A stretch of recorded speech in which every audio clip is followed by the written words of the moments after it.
You know, in Matthew 17:4, during the Transfiguration, Peter said, "Lord, it's good for us to be here."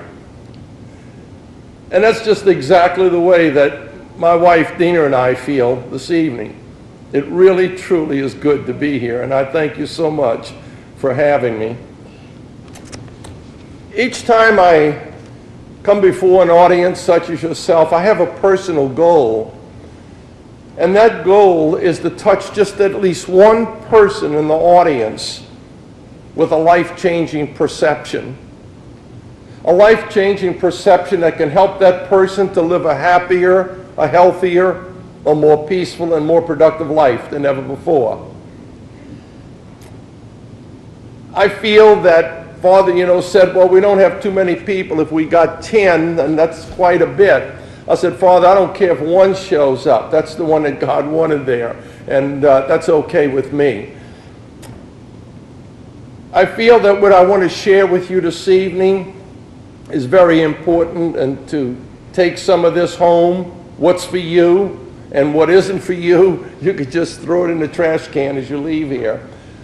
But I do clinical hypnotherapy in Slidell. I've been doing it for the last 15 years. I work with people to stop smoking, stress, anxiety, depression, fears, and phobias, and many other things. And I've seen miraculous results that take place because I do bring God into all of my sessions. It doesn't matter what religion you are. Everyone has heard of the Holy Trinity, the Father, the Son, and the Holy Spirit. And I think we also, as humans, are made up of a Trinity, which is our body, just this physical part of us, and our mind, which is the mental, the emotional part of us, and our spirit, which is our own spirituality. And if one of those three are out of balance, it's going to affect the other two in some way. And all I do is that I just work with helping to bring this human Trinity into balance with the Holy Trinity, to make that holy encounter, to help that person to be able to see things different than they've looked at them before. Tonight I'm going to share with you the third part of this Trinity, which is the Spirit, because this is the main part.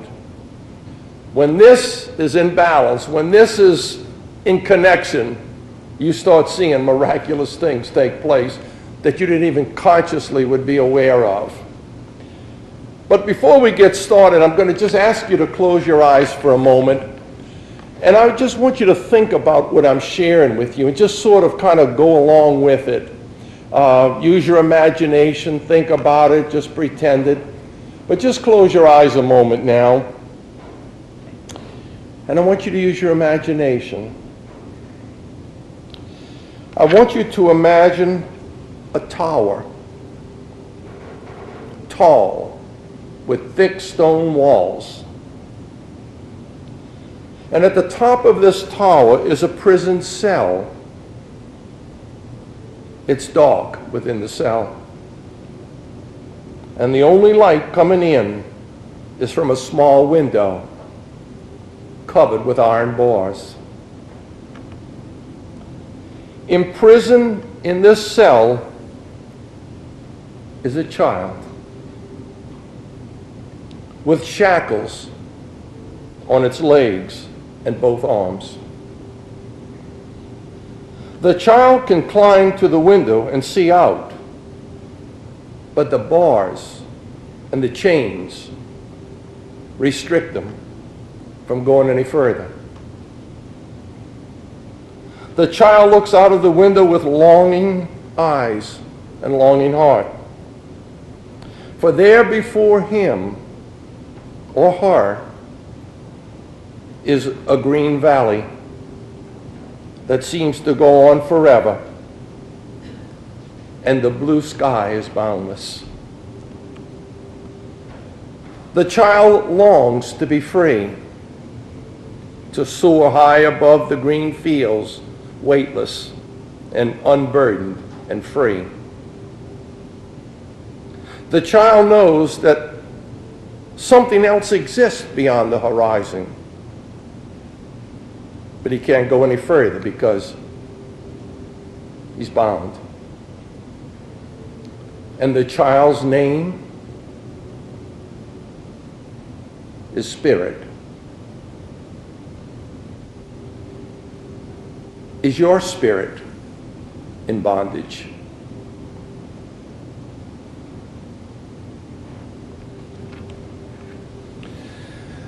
You can open your eyes now, and I want to just share with you some things that can keep our spirit in bondage. Anger, resentment, bitterness, jealousy, and revenge. These are all things that keep our spirit in bondage.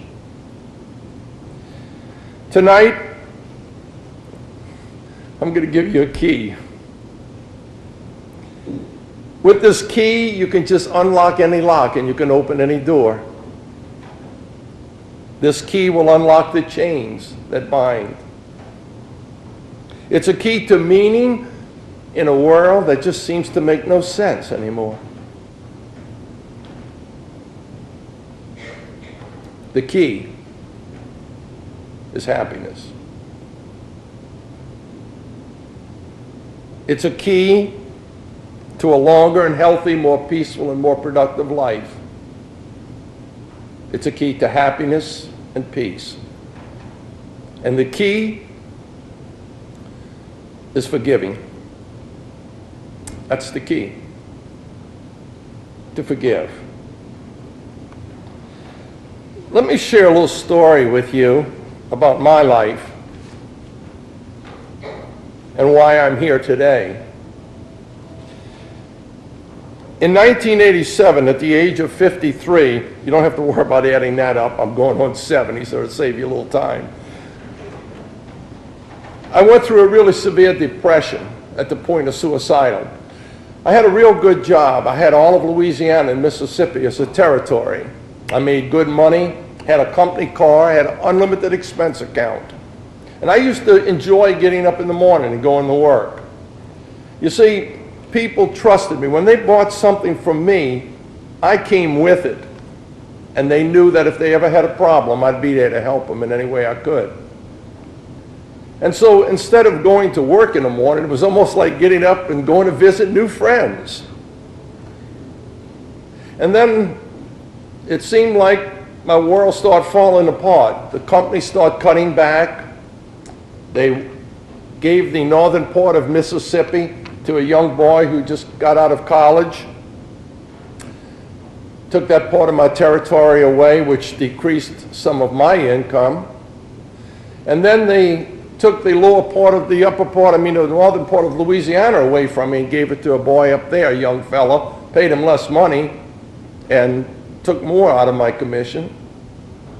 Then they took all of the lower part of Mississippi and the Gulf Coast away from me and give it to someone else. And then they did the same thing with the lower part of Louisiana until I was just back in New Orleans knocking on doors again like I did 30 some odd years ago.